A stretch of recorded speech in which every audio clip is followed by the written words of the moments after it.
Bismillahirrahmanirrahim. Assalamualaikum warahmatullahi wabarakatuh. Kami dari kelompok B1 Praktikum Teknologi Sediaan Solida Farmasi Universitas Islam Bandung yang beranggotakan Gina Zulia Rosyadi, Bella Hovila, Gina Aulia, Silvi Adela, Wildan Haidir, Salsa Mahreja, dan Retno Asri Hanayuki. Di sini kami akan mempresentasikan pembuatan tablet paracetamol dengan menggunakan metode granulasi basah, di mana prinsip metode granulasi basah sendiri adalah proses peningkatan ukuran partikel serbuk yang digabungkan menjadi partikel besar dengan proses penambahan cairan ke dalam massa serbuk dan diaduk menggunakan alat yang sesuai untuk menghasilkan aglomerat atau granul sehingga lebih mudah mengalir. Bismillahirrahmanirrahim. Assalamualaikum warahmatullahi wabarakatuh. Perkenalkan, nama saya Bella Hovila, NPM 1006030317045. Di sini saya akan menjelaskan mengenai formula. Nama sediaan pada video kali ini yaitu Bitamol, yang tiap tablet mengandung paracetamol sebanyak 100 mg. Formulanya terdiri dari paracetamol 100 mg sebagai zat aktif, amprotab 15% sebagai penghancur, PVP 5% sebagai pengikat, etanol 95% kuantum statis sebagai pelarut PVP, laktosa kuantum statis sebagai pengisi, magnesium stearat 1% sebagai lubrikan, dan talkum 2% sebagai glidan. Untuk formula ini dibagi menjadi dua fase, yaitu terdapat fase dalam dan fase luar, di mana fase dalam terdiri dari PCT 100 mg, ampotab 10%, PVP 5%, etanol 95% kuantum statis, laktosa kuantum statis, dan fase luar terdiri dari magnesium siarat 1%, talkum 2%, dan amprotab 5%. Assalamualaikum warahmatullahi wabarakatuh. Perkenalkan, nama saya Wildan Haidir, NPM 10060317048. Pada pembahasan kali ini saya akan menjelaskan tentang analisis pertimbangan formula dalam menjamin stabilitas suatu zat aktif yang baik ketika telah masuk ke dalam tubuh, maka bahan tambahan sangatlah diperlukan. Paracetamol digunakan sebagai zat aktif dalam pembuatan tablet dengan metode granulasi basah ini karena memiliki sifat alir yang buruk dan stabil terhadap panas dan lembab. Kemudian zat tambahan yang digunakan adalah amprotab yang berfungsi sebagai penghancur, karena jika tidak adanya penghancur akan membuat proses hancurnya tablet menjadi lama, akibatnya efek terapi obat akan sangat lama. Kemudian PPP fungsinya sebagai pengikat, karena eh, lewat penambahan pelarut yang membuat pengikat menjadi lengket dan membentuk ikatan antar partikel. Lama-kelamaan ikatan partikel mengeras akibat proses pemanasan dan terbentuknya massa granul. Kemudian laktosa. Laktosa fungsinya sebagai pengisi untuk membuat massa tablet yang sesuai, maka dalam formula ini ditambahkan suatu pengisi untuk membuat massa tablet yang menjadi sesuai. Kemudian talek berfungsi sebagai gelidan untuk menjamin lancarnya proses produksi serta terbentuknya tablet sesuai yang diinginkan. Kemudian magnesium stearat yang fungsinya sebagai lubrikan untuk mencegah melekatnya massa tablet yang terbentuk dengan mesin pencetak tablet sehingga mengurangi rusaknya tablet ketika proses produksi. Yang terakhir, etanol 95% digunakan sebagai pembasah dalam formula ini. Hal ini karena PPP larut dalam etanol. Perkenalkan, nama saya Gina Zulia Rosyadi. Di sini saya akan mempresentasikan hasil perhitungan teoritis dan penimbangan dari formula kami. Prinsip dari perhitungan ini untuk mempermudah proses pengerjaan perhitungan dan untuk memberikan pemahaman pada konsep perhitungan. Seperti yang kita tahu, pada granulasi ada dua fase, yaitu fase dalam dan fase luar, yang mana fungsi dari fase dalam sebagai komponen granulat yang akan menjadi inti tablet, sedangkan fase luar berfungsi untuk membantu proses pencetakan dan penghancuran tablet saat di lambung. Persentase pada komposisi ini yang paling umum atau yang biasa digunakan, namun persentase ini tidak mengikat karena sang formulator dapat berubahnya sehingga komponen ini bisa disesuaikan dengan kebutuhan. Contohnya, ketika fase dalam sulit mengalir atau sulit keluar atau ejection, maka formulator bisa merubah atau menambahkan fase luarnya sehingga persentasenya pasti akan berubah. Pada perhitungan ini, tablet yang akan kami buat sebesar 250 mg per tablet. Jadi ketika tablet dipotong, 92%-nya merupakan 230 mg fase dalam dan 8%-nya merupakan 20 mg fase luar. Pada perhitungan teoritis, perhitungan ini dilakukan sebelum dilakukannya percobaan atau sebelum dilakukannya praktikum. Formula di sini, pada fase dalam ada paracetamol yang berfungsi sebagai zat aktif sebanyak 100 mg, VVV sebagai pengikat sebanyak 5%, amprotab sebagai penghancur dalam 10%, dan ada laktosa sebagai pengisi atau penggenap. Lalu pada fase luar ada amprotab sebagai penghancur luar sebesar 5%, talkum sebagai glidan sebesar 2%, dan magnesium stearat sebagai lubrikan sebesar 1%. Kita mulai perhitungan dari fase dalam. Pada perhitungan zat aktif hanya perlu dikali dengan jumlah tablet yang akan dibuat, yaitu 100 mg dikali 1 tablet sama dengan 100 mg. Perhitungan pada fase dalam dilakukan dengan cara yang kedua, karena dihitung sesuai dengan perhitungan fasenya, yang mana persentase bahan dibagi per 92 dan dikali jumlah perhitungan dari 92%, yaitu 230 mg. Pada komponen VVP komposisi 5%, perhitungannya yaitu 5 per 92 dikali 230 mg sama dengan 12,5 mg. Komponen amprotab 10%, perhitungannya yaitu 10 per 92 dikali 230 mg sama dengan 25 mg. Dan perhitungan laktosa, tinggal diambil dari sisa pos yang tersedia yaitu 230 mg dikurangi 100 tambah 25 ditambah 12,5 sama dengan 92,5 mg. Sehingga kita dapatkan total fase dalam sebesar 230 mg. Dilanjut dengan perhitungan fase luar yang dilakukan dengan cara yang ketiga, karena dihitung sesuai dengan perhitungan fasenya. Pada perhitungan ini, persentase bahan dibagi per 8 dan dikali jumlah perhitungan dari 8%, yaitu 20 mg. Pada komponen amprotab, komposisi 5%, perhitungannya yaitu 5 per 8 dikali 20 mg, jumlahnya 12,5 mg. Komponen talkum 2%, perhitungannya yaitu 2 per 8 dikali 20 mg sama dengan 5 mg. Magnesium stearat 1%, perhitungannya 1 per 8 dikali 20 mg sama dengan 2,5 mg. Sehingga diperoleh total fase luar sebesar 20 mg, dan kemudian barulah didapatkan total fase dalam dan fase luar sebesar 250 mg. Sebenarnya secara matematik, perhitungan ketiga cara ini, yaitu cara 1, cara 2, dan cara 3, akan mendapatkan hasil atau nilai atau jumlah yang sama, sehingga sah-sah saja jika ingin digunakan. Namun keakurasian konsep perhitungannya yang kurang tepat. Dan yang menjadi masalah pada hasil perhitungan ini ketika kita salah pada kunci dalam perhitungan, yaitu pembagi harus dikali terhadap besaran dari pos yang sama. Karena jika ini keliru atau salah, maka hasil perhitungannya pun akan salah. Contohnya, pada perhitungan fase dalam, persentase bahan dibagi per 92, namun dikalinya dengan jumlah perhitungan dari 8%, yaitu 20 mg. Inilah yang membuat perhitungannya menjadi salah atau keliru. Kemudian untuk hasil penimbangan akan saya jelaskan setelah penjelasan dari perhitungan sebenarnya.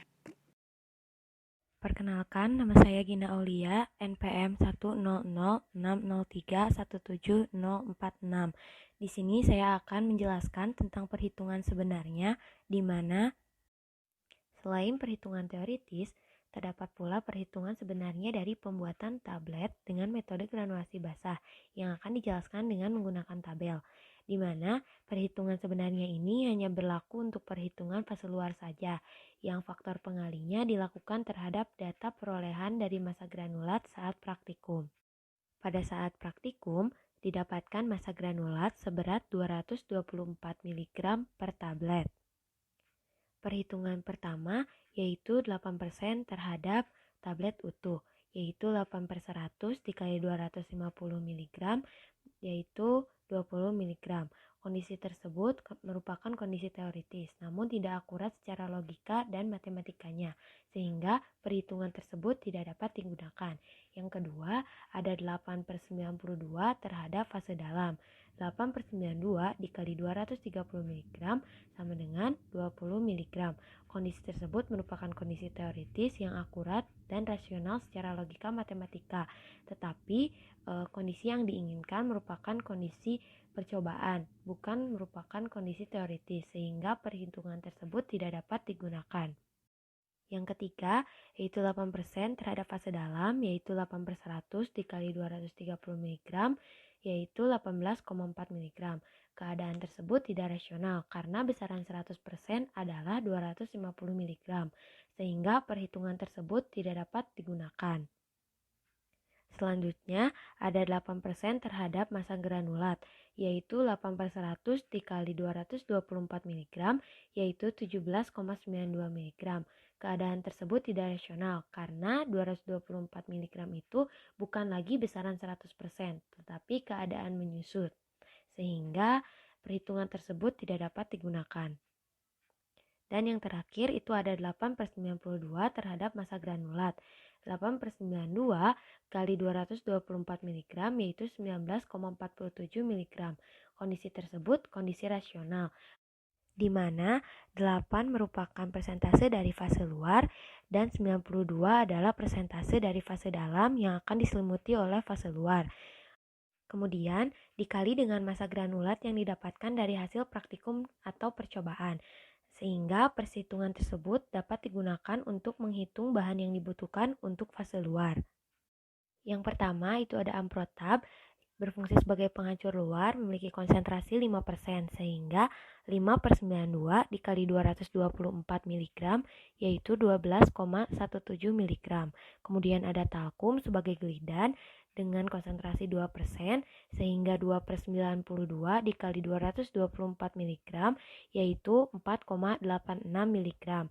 Dan magnesium stearat sebagai lubrikan dengan konsentrasi 1%, yaitu 1/92 dikali 224 mg yaitu 2,43 mg, sehingga total fase luar yang didapatkan yaitu 19,47 mg. Untuk penimbangannya, pada setiap komponen formula, hasil perhitungan teoritis yang diperoleh hanya perlu dikali dengan jumlah tablet yang akan dibuat, yaitu 500 tablet. Karena pada perhitungan sebelumnya hanya dihitung untuk per satu tablet, sehingga didapatkan hasil per 500 tablet pada fase dalam yaitu paracetamol 50 gram, amprotab 12,5 gram, PVP 6,25 gram, laktosa 46,25 gram. Dan pada fase luar yaitu ada magnesium stearat sebesar 1,25 gram, talkum 2,5 gram, dan amprotab 6,25 gram. Kemudian pada hasil permisalan massa granul yaitu 224 mg, yang mana ini hanya per satu tablet, sehingga untuk mendapatkan hasil permisalan massa granul per 500 tablet tinggal dikali 500, yaitu 224 mg atau 0,224 gram dikali 500, hasilnya 112 gram. Maka didapat 8/92 dikali 112 gram sama dengan 9,74. Dan inilah yang menjadi kondisi rasional. Yang sebelumnya pada perhitungan sebenarnya juga dijelaskan alasan dan cara perhitungannya. Sehingga pada fase luar penimbangan per 500 tablet yaitu amprotab 5/92 dikali 112 gram sama dengan 6,08 gram, talkum 2/92 dikali 112 gram sama dengan 2,43 gram, magnesium stearat 1/92 dikali 112 gram sama dengan 1,21 gram. Perkenalkan, nama saya Gina Aulia, NPM 10060317046. Di sini saya akan menjelaskan tentang prosedur kerja pembuatan tablet dengan cara granulasi basah, yaitu di mana cara pembuatan granulasi basah dapat dilakukan dengan dua cara, yaitu cara basah dan cara kering. Perbedaan di antara keduanya hanya pada penambahan pelarut pengikat, di mana jika cara basah, pengikat harus dilarutkan terlebih dahulu dengan pelarutnya, sedangkan jika cara kering, pengikat dicampur dengan bahan lainnya, baru kemudian ditambahkan dengan pelarutnya. Di sini akan dijelaskan prosedur dengan cara basah, yaitu pertama, PVP yang dibutuhkan ditimbang sesuai dengan kebutuhan. Lalu kemudian ditambahkan dengan etanol sesuai perhitungan dengan data kelarutan VVP, lalu selanjutnya diaduk hingga homogen. Prosedur kerja pembuatan tablet dengan cara granulasi basah yang selanjutnya yaitu bahan-bahan seperti paracetamol, amprotap, dan laktosa dicampur hingga homogen. Kemudian, larutan PVP yang sudah terbentuk tadi ditambahkan sedikit demi sedikit sambil diaduk hingga terbentuk massa basah yang sesuai untuk dibuat granul, di mana massa tersebut harus dapat dikepal namun dapat dipatahkan. Lalu, jika masih ada larutan PVP yang tersisa, dimasukkan semuanya agar presentase pengikat sesuai dengan yang diinginkan. Selanjutnya, massa basah tersebut diayak dengan ayakan mesh 10. Kemudian, granul basah tersebut dikeringkan dalam oven dengan suhu 60 derajat Celcius selama kurang lebih 15 menit atau hingga granul mengering dengan kandungan lembab kurang dari 3%. Kemudian, granul yang telah kering tersebut diayak kembali dengan ayakan mesh 16, kemudian ditimbang dan dilakukan evaluasi.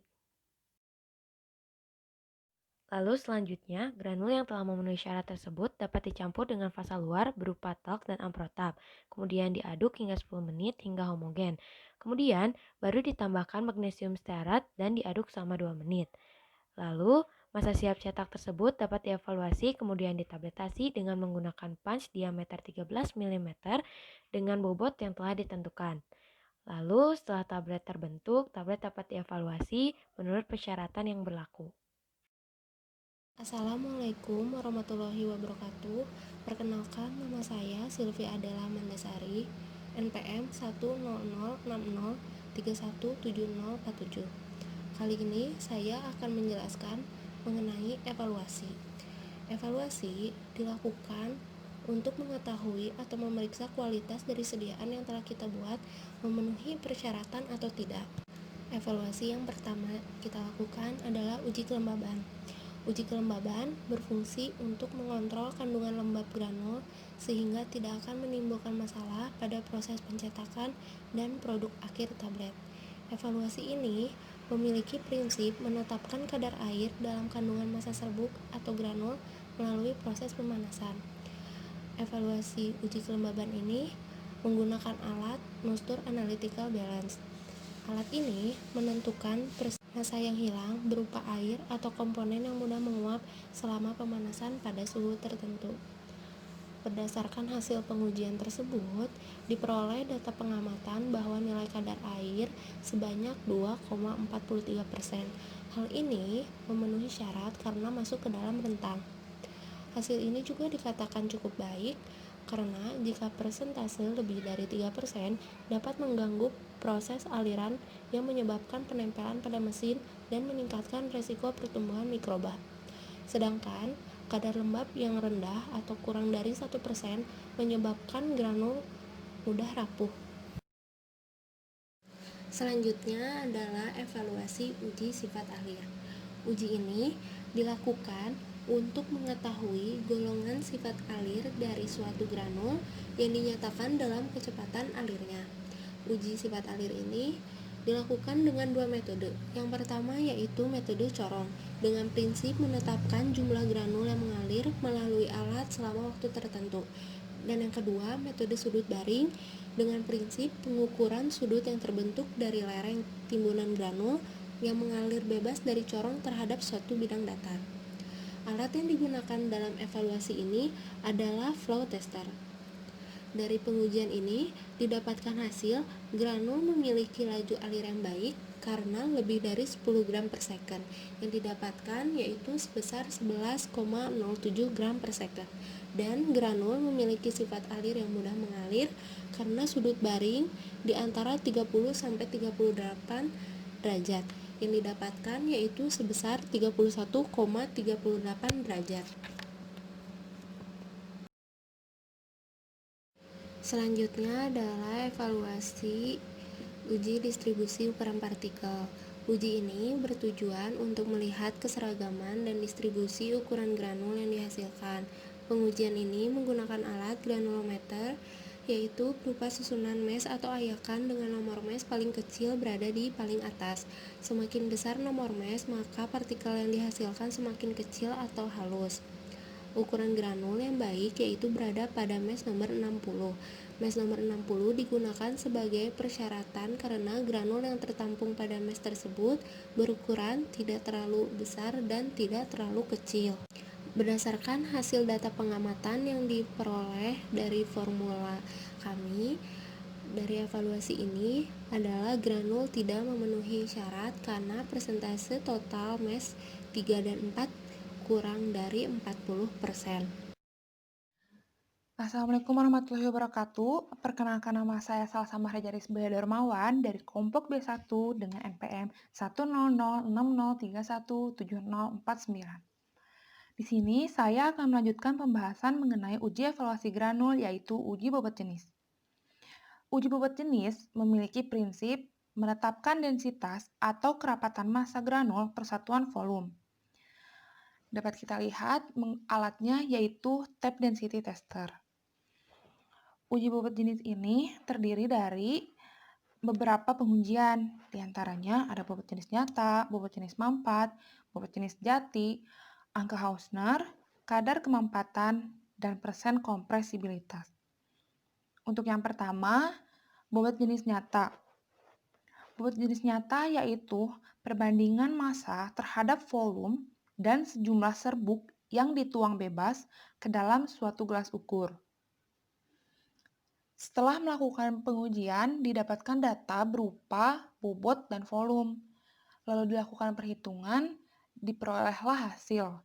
Hasil ini untuk sementara kita simpan, untuk selanjutnya kita gunakan pada perhitungan angka Hausner. Lalu selanjutnya ada BJ4. BJ4 yaitu perbandingan massa terhadap volume setelah massa tersebut dimampatkan hingga volume tetap. Data yang dihasilkan berupa bobot dan volume. Pemampatan dilakukan sebanyak 500 kali dan 750 kali.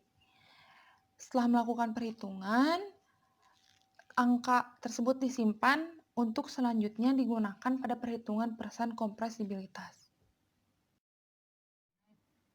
Untuk pengujian selanjutnya ada bobot jenis jati. Bobot jenis jati yaitu bobot jenis granul tanpa adanya pori-pori atau rongga antar granul. Pengujian ini menggunakan alat piknometer.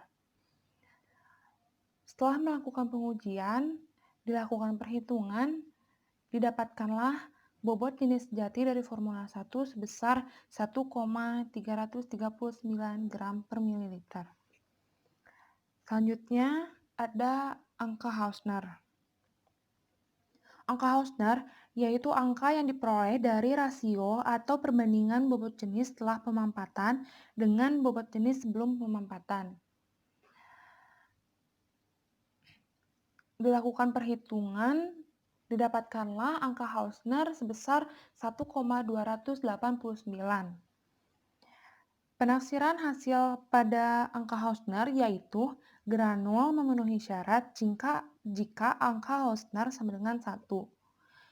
Dikarenakan angka Hausner pada formula 1 sebesar 1,289, maka granul pada formula 1 tidak memenuhi syarat.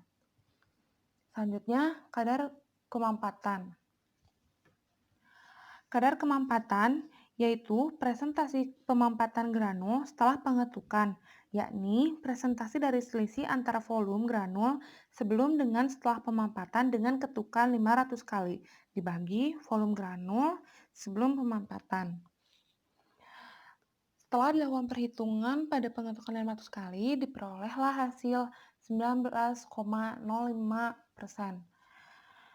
Penafsiran hasil pada kadar pemampatan yaitu granul memenuhi syarat jika kadar pemampatan kurang dari sama dengan 20%. Dikarenakan presentasi sebesar 19,05% yaitu kurang dari 20%, maka granul pada formula 1 memenuhi syarat. Yang terakhir yaitu persen kompresibilitas. Persen kompresibilitas ini merupakan presentasi dari kemampuan granul untuk dikompres menjadi sediaan tablet. Perhitungan persen kompresibilitas ini menggunakan data dari BJ4 dan BJ nyata.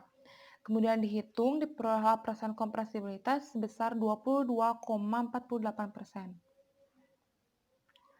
Nilai tersebut memasuki rentang antara 21 hingga 25%, di mana rentang nilai tersebut memiliki sifat alir yang agak baik.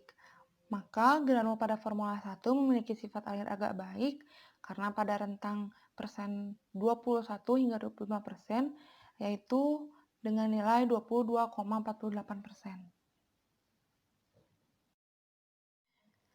Setelah evaluasi granul selesai dilakukan, dilanjutkan dengan evaluasi sediaan tablet. Yang pertama yaitu uji organoleptis.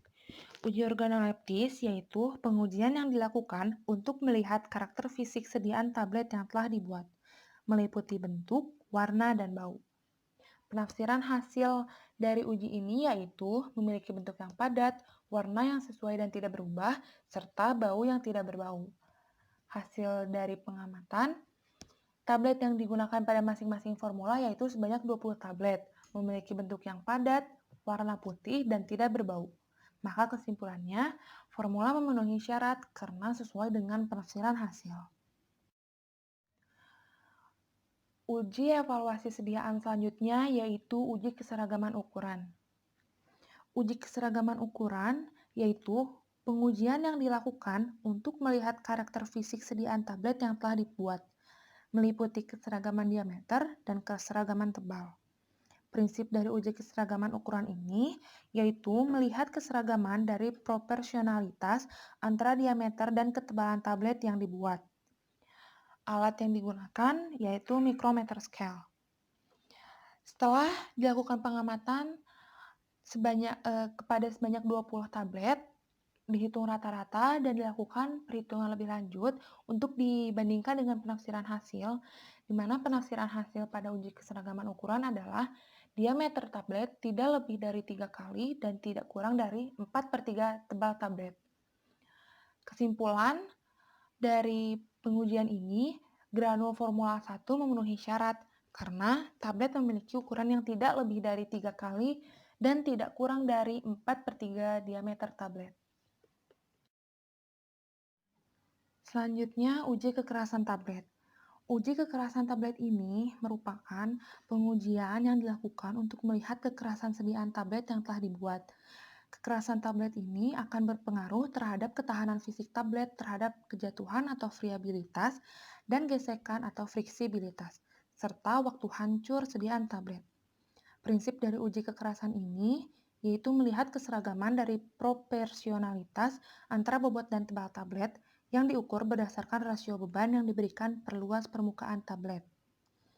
Peralatan yang digunakan yaitu hardness tester. Setelah dilakukan pengujian terhadap 20 tablet, kemudian dilakukan perhitungan, lalu dibandingkan dengan penafsiran hasil, di mana penafsiran hasilnya yaitu tablet kecil dengan bobot tablet sampai 300 mg, yaitu 4-7 kg per cm persegi. Sedangkan untuk tablet besar, yaitu dengan bobot 400-700 mg, yaitu 7-12 kg per cm persegi. Kesimpulan pada uji kekerasan tablet formula ini memenuhi syarat karena memiliki rentang 4-7 kg per cm persegi, yaitu dengan hasil 6,85 kg per cm persegi. Saya, Retno Asriana Yuki, akan menjelaskan tentang uji evaluasi fleksibilitas dan friabilitas, uji keseragaman bobot tablet, dan uji waktu hancur tablet, serta akan memaparkan kesimpulan dari kelompok kami. Selanjutnya dilakukan uji friabilitas dan fleksibilitas tablet, di mana uji evaluasi ini bertujuan untuk mengukur ketahanan tablet terhadap jatuhan dan gesekan yang dialaminya sewaktu pengemasan dan pengiriman. Alat yang digunakan pada uji friabilitas dan fleksibilitas ini adalah Friability Abrasion Tester. Friabilitas sendiri adalah persen bobot yang hilang setelah tablet diguncang, sedangkan fleksibilitas adalah persen bobot yang hilang setelah terjadi gesekan antar tablet. Pada hasil ini kita dapat melihat nilai uji friabilitas dan fleksibilitas pada persen F, di mana uji friabilitas nilai persen F-nya adalah sebesar 0,28% dan nilai persen F uji fleksibilitas adalah 0,055%. Pada penafsiran hasil uji evaluasi friabilitas dan fleksibilitas ini, bobot yang hilang setelah pengujian tidak boleh lebih dari 1%. Maka, berdasarkan hasil dari nilai persen F uji friabilitas dan fleksibilitas, kita dapat menyimpulkan bahwa tablet memenuhi persyaratan karena memiliki nilai persen F kurang dari 1%. Semakin besar nilai persentase friabilitas dan fleksibilitas, maka semakin besar pula massa tablet yang hilang, sehingga kadar zat dalam tablet akan berkurang.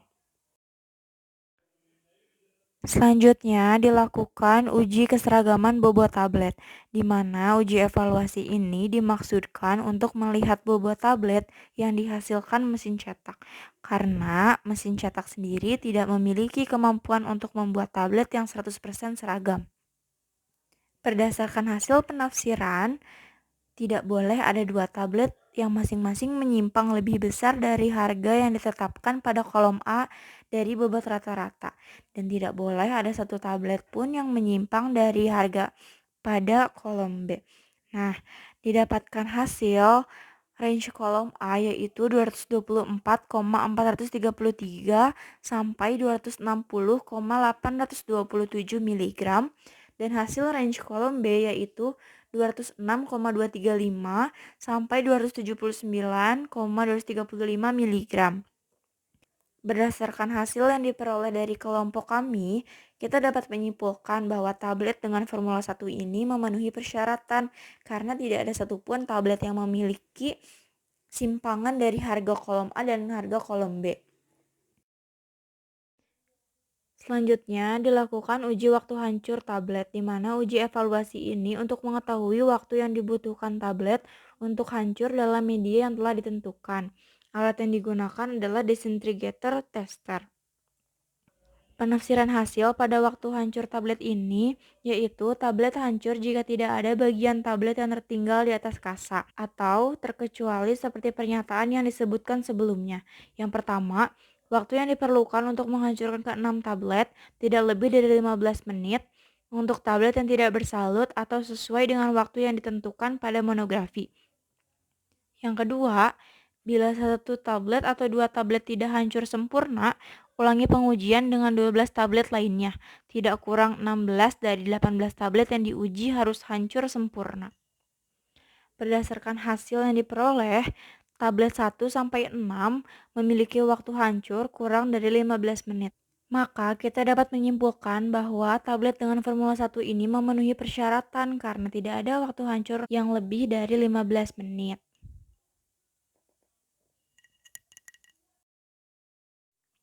Maka kesimpulannya adalah yang pertama, cara pembuatan tablet dengan metode granulasi basah yaitu dengan mencampurkan zat aktif dan eksipien ke bagian fasa dalam yang mengandung pengikat hingga membentuk massa lembab yang dapat digranulasi. Apabila sudah lolos tahap evaluasi, granul kemudian memasuki tahap tabletasi dengan penambahan fasa luar sebelumnya. Tablet kemudian diuji dan dilakukan evaluasi untuk melihat kelayakannya. Yang kedua, tablet dengan formula ini memenuhi syarat pada evaluasi granul yaitu uji kelembaban, uji sifat alir, yaitu sifat alirnya baik dan granul mudah mengalir, kadar pemampatan, persen kompresibilitas, sifat alirnya agak baik, sedangkan pada evaluasi tablet Formula 1 memenuhi syarat pada uji organoleptis, uji keseragaman ukuran, uji kekerasan tablet, uji friabilitas dan fleksibilitas, uji keseragaman sediaan, dan uji waktu hancur tablet. Yang ketiga, pembuatan tablet dengan metode granulasi basah ini memiliki kualitas yang cukup baik dilihat dari evaluasi granul dan tablet. Sekian dari kelompok B1, terima kasih atas perhatiannya. Mohon maaf apabila ada kesalahan, karena kesalahan mutlak dari kami dan kebenaran hanya milik Allah Subhanahu wa Ta'ala. Wabillahi taufiq wal hidayah. Wassalamualaikum warahmatullahi wabarakatuh.